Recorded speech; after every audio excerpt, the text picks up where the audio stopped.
Well, welcome to the Mirror of Life. I'm Graham White, And I'm John O'Keefe. and what are we going to discuss today? Well, what have you got for me? What have I got for you, John? How about we start where we sort of left off last week? And this time, of course, I'm not looking up to you, I'm looking across at A you. bit better camera position there. So that's better. As I told you a few weeks ago, I met a guy who got encephalitis. Oh, yes, I remember. Yeah, and I think this is a really good way to start it because it's interesting because he got encephalitis when he was 18. Mm-hmm. He'd been water skiing the day before and was bitten by a mozzie of some kind, and basically he became a paraplegic.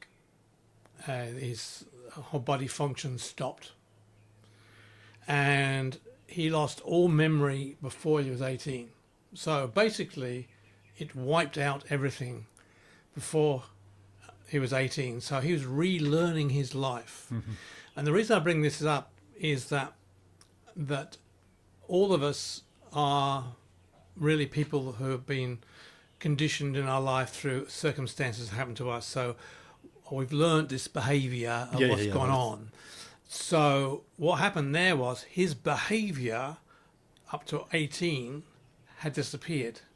Now he's seen photographs and videos of himself, and he was a rugby player and very aggressive and all this sort of stuff. So he had to go into care. So initially his mother and father looked after him, and then he went into special homes to look after him. So he was cared for and obviously very loved by his parents. They didn't want to see him as he was. And within 6 years, he basically learned to walk again, learned to eat again. And he still hasn't got his taste of smell, taste of smell and taste of food back even today. But he relearned his life. And because he relearned a different life. a different life, yeah. And so that different life was full of giving, sharing, and loving and caring. So although this guy has got a job and a business now, his main interest is helping other people. He's set up a school in Nepal for kids who haven't got an education.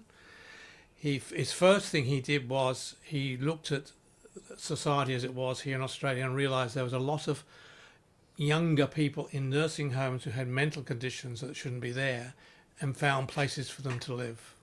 Okay, yeah. So his whole attitude to life has shifted from the aggressive football player. I'm using that it probably wasn't that aggressive, but that football player, rugby player. Well, let me rephrase it as being outward focused. Outward focused yeah, person. Focus. Yeah, looking at things happening in the world and yeah, perhaps success oriented, competitive. And now he's the other way around. Yeah, he's still competitive because he runs a business, but he said to me that his main thing was he wanted to help people who care. Yeah. So what I'm trying to get at here, this is a guy whose whole life was wiped out before he was 18, and he relearned his life. Which brings back to the point, can we relearn our life? What do you think, John? Well, I think we all can. Yeah. Like, well, where my mind was first going was the concept of spirit, or what I think of as the intention to life. Yeah. It's the same life that was there originally, and now it is enacting a different interface with the world. The personality is the way we interface with the world. And in his instance, somebody pressed the reset button, and it's come back, except for the cranial nerve related to senses, the sense of smell and taste. And I'm sort of wondering, my goodness, how far back did that reset go? Because like in your cerebellum is where all the things you do really well, physical, movement and smoothing of movement is. He's obviously had some savings because he's learnt it all in a very short period of time. Well, would that be because the brain has matured more and he's therefore able more to develop those skills? Well, there are, say, it's, what do you say, the wolf Got you here, child. John. No, what I'm going for is that there are some skills, like if you don't learn a language by the time you're 12, it's very difficult. You know, it's probably impossible. Well, not impossible, but you would have limited abilities. So there are stages of development that, you know, we go through from childhood. And that's why I was sort of saying is, you know, it seems to me from what you're saying that there would be a lot of saving, meaning there's still stored information, but not at the conscious level, not in the neocortex. That is, so as I hear it, you're saying, I look at this person who's had an incident and has relearned and become a different person. Is it possible for me as a fully functional adult to relearn and become a different person? Is that the question? Yep. The short answer, yes. The long answer, yeah, it's a question of breaking and reforming habits.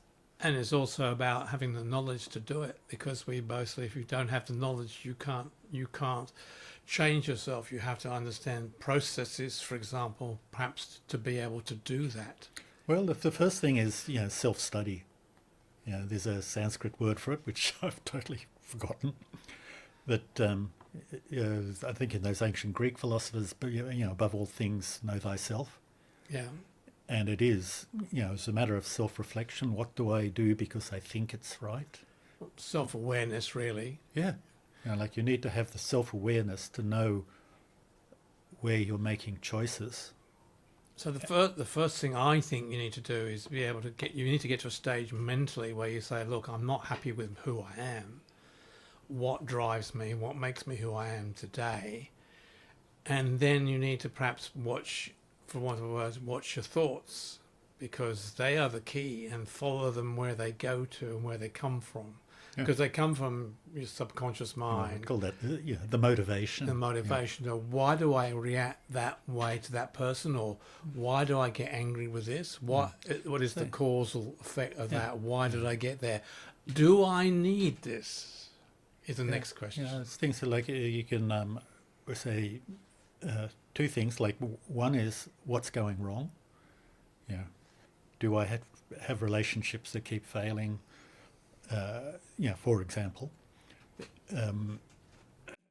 is it for something I do because of intention, or is it something that I do because of the way I feel? Because a lot of people are motivated, I think we all are, to some certain one extent or another, by how we feel. I think emotions drive everything. Yeah, because I mean, the point is here, all sales, all buying is emotional. So when you look at that, you're like, even if you want something, you need it, you start emotionally looking at it. You want a new house. So when you walk into a house, it's the emotional feeling you get about that house, whether you want to buy it or not. Yeah, well, the thing that happens there is that the emotion drives the thinking. Yeah. So you feel a certain way, and we will think to enhance that emotion.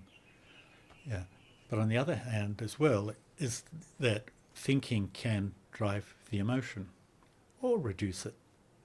Yeah, so they work together, and it is, how do I choose the thoughts? You know, somebody said to me a long time ago, it's better to have thoughtfully motivated emotions rather than emotionally motivated thoughts. Which is the case with most people. Yeah. Their thoughts are emotionally motivated. Yeah. And the one thing for me is that, for myself, and I think again it generalizes, is that I was not really aware of what my emotions were telling me. You know, I had learned they mean one thing. A bit like the example you were giving there, is that when you're 6 years old and you assign a meaning to the emotion, it's not necessarily going to be the one you would have chosen as an adult. Yeah, like for example, when I was sent to boarding school and I was left there, I felt abandoned. Yeah. and that could have been changed into something else. For example, it could have been, oh, this is a new adventure, or something like that. It could have changed there, but I felt abandoned. Why did that happen? Because my mother died when I was 6. So then again, I felt abandoned. So the abandoned emotion keeps on coming up. Yeah. See, for me now, I've recognised that. So because I've recognised that, I can deal with it in another way. Yeah. And it's also, I believe it is possible to actually change the meaning, like the meaning that you assign to it. Yes. Yeah. It's, it's the things that drive us are the environment. Like with Philip Zimbardo, never underestimate the power of the situation to govern behaviour. We behave a different way in a pub to what we would in a church. Environment does have an effect us, yes. Yes. And if you choose the wrong behaviour for them, if your behaviour does not match the environment, people look at you as if you're odd. Yeah. You might feel out of place. These are things, part of it. And was I saying we're going with abandonment. It is, you can go, there are all good and sufficient reasons for it, but I still feel bad. Yeah. You know what I mean? It's sort of... But as I said to you, once you become aware of that was your emotional feeling at the time, once you're aware of that, then you can actually say, okay, I felt abandoned, but is that abandonment now relevant? Yeah. And in general terms, the answer is no, it's not relevant. So how do I change my life to the opposite version of abandonment? Well, that's exactly it. So I need to change my life that I'm loved, I'm cared for. Yeah, the question is, what do I want instead? Yeah, so it's a replacement, because like anything, all energy has to be replaced with some other form of energy. You need to transgress it. So energy needs to be transgressed, and that emotion is still an energy, and that energy needs to be transgressed into something more positive to make your life run smoother. So I'm bashing the microphone again, so it makes your life smoother. I get carried away, John. I'm sorry about this, because I'm so passionate about you get emotionally involved in it. Well, I am. I'm emotionally involved in what we're doing, because it's all about sharing knowledge to people and sharing your experiences and say, hey guys, you don't have to be like this. You don't have to stay here. That's not what you're destined to do. It's there for a purpose. You can learn from this. But it's getting to the stage in life where you perhaps open your mind to say, I don't want this. Why am I facing these problems? And then you turn around, oh, it's the emotion of. Yeah, well, again, for me, like I say, the way I think about it is that, you're bringing the 12-year-old or whatever it was you were when you were sent off to school. That was reasonable in the context. You felt abandoned. But then you start, well, not you personally, but you start to assign meaning to it. This means something about me. And that's the bit where you make the error in the assignment of meaning. I mean, it's like, my father saying to me, this will make you a man, my boy. So that was his version of me going to the school. Well, that's probably, he may have felt that he was deserting you, and that this was the way that he made meaning of his feeling. Like, I shall put this feeling aside because it's all best for him. Because it's the best thing for you. Whether it is or not, or whether he's lying to himself, I don't know. But it's still the assignment of meaning to a feeling. And it's like, is that really, that's the part of the self-examination. Is it true? And is it appropriate for my present circumstances? Have you got an example in your life? Of that kind of thing?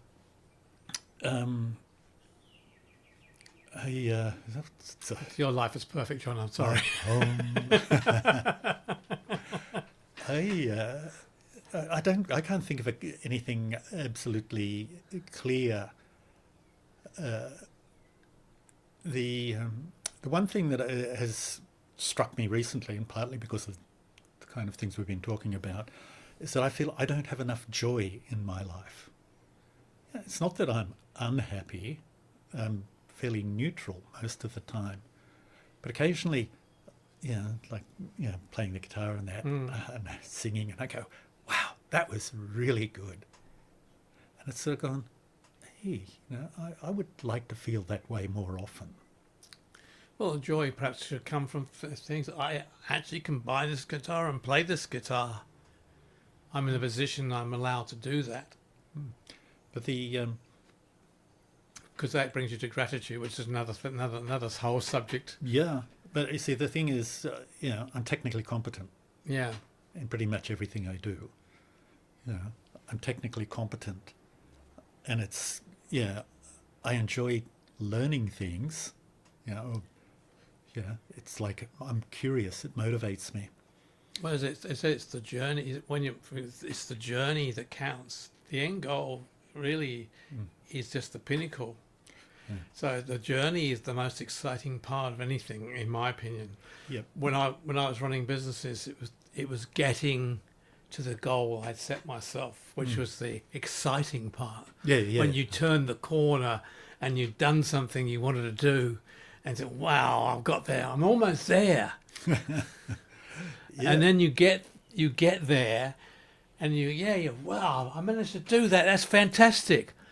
And then it dies. You've got to find the next one, because you need to find the next part of the next journey. Like I went to university late in life, got myself a degree. Yeah. I've got a degree. Okay, it's just gone onto the heap. No celebration, nothing. And I trace that back to when experiences going to school when I was younger, and the way my mother reacted and all this sort of thing. Well, again, that's part of that learning thing that's happened to you. So, in a sense, that's your example, if you get my drift, because your parents were you were learning that experience from your parents. Yeah, and you've actually taken that, saying, yes, you academically did all the stuff, and yes, you got it, and the journey getting it was great. When you got it, it didn't mean anything to you, really. Yeah. So, it's something I'm looking into now. Yeah. Well, I always find with a lot of our conversations we have, it opens up other doors for me. So I hope this opens other doors for the people listening, because, and maybe next time we're talking, maybe we can try explore some ways of trying to focus on ways of, logging into these emotions that drive us. Yeah. Well, the first thing in any endeavour is to know the answer to the question, is it possible, must be yes. And the sort of things we're talking about is, you've given an example of where it is possible in a complete reset. And we've both spoken about where it is possible without a reset. Yeah. And they go, okay, so it is possible. And is it like, can I do it? Do I want to do it? Is it worth doing? And is it, and do I want to do it is a big question. Yeah. Or do I want to stay who I am? Like a bit of self-reflection. You find, here is an aspect that's not working as well as I would like it to. Yes, you can change it. For me, that's it. Yes, you can. Is it worth doing? If you are not really happy with the way your life is going, then yes, it is worth doing. And then it's up to you to try and find processes to allow you to do it. That's the how. The how to. And that's probably what an area I'd like to discuss is the methodologies to perhaps do the how to. Oh, so they're working right into my territory. So there. you wake up to the situation that you don't want to be the person you are, and you then say, okay, why is that? And you find perhaps one thing initially that you don't like about yourself, and look back why you became that person. So then the next question is, how do I change my habit into something else that is the opposite? Yeah, the other one is, how can I be better than I am today? Yeah. Yeah. What can I do to add to the way I am? And, then we'd start looking at what I call stumbling blocks and stepping stones. The things that foul you up, Mm-hmm. and the things that help you move forward. Okay. I think we So- should stop there, John. Something for the next time. Yeah, and be able to think about for the next podcast, so they can think about their life. And it'd be nice if anybody writes into us and lets us know that that they have stumbling blocks they'd like to look at, and maybe they could give us some some ideas on how to approach this. No, Direction. Direction. What we need is a direction. Yeah. We can talk about ourselves a lot, but that doesn't help somebody else necessarily unless they equate with what we're talking about. Well, a lot of it also is assumptions. Yeah. The things that experiences through life that I have had and you have had that we consider as ordinary, and skip right over explaining what it is. It's you only notice the things that jump out. Yeah. Well, on that note, we'd like to leave you, and we hope you'll listen to next time to the Mirror of Life. Yeah, thumbs up, subscribe, all that kind of stuff. Yeah, all those things that you have to do with everybody else. Commentary. Please comment on the video. Thank you very much for listening. Thank you. Catch you on the next one. Bye bye.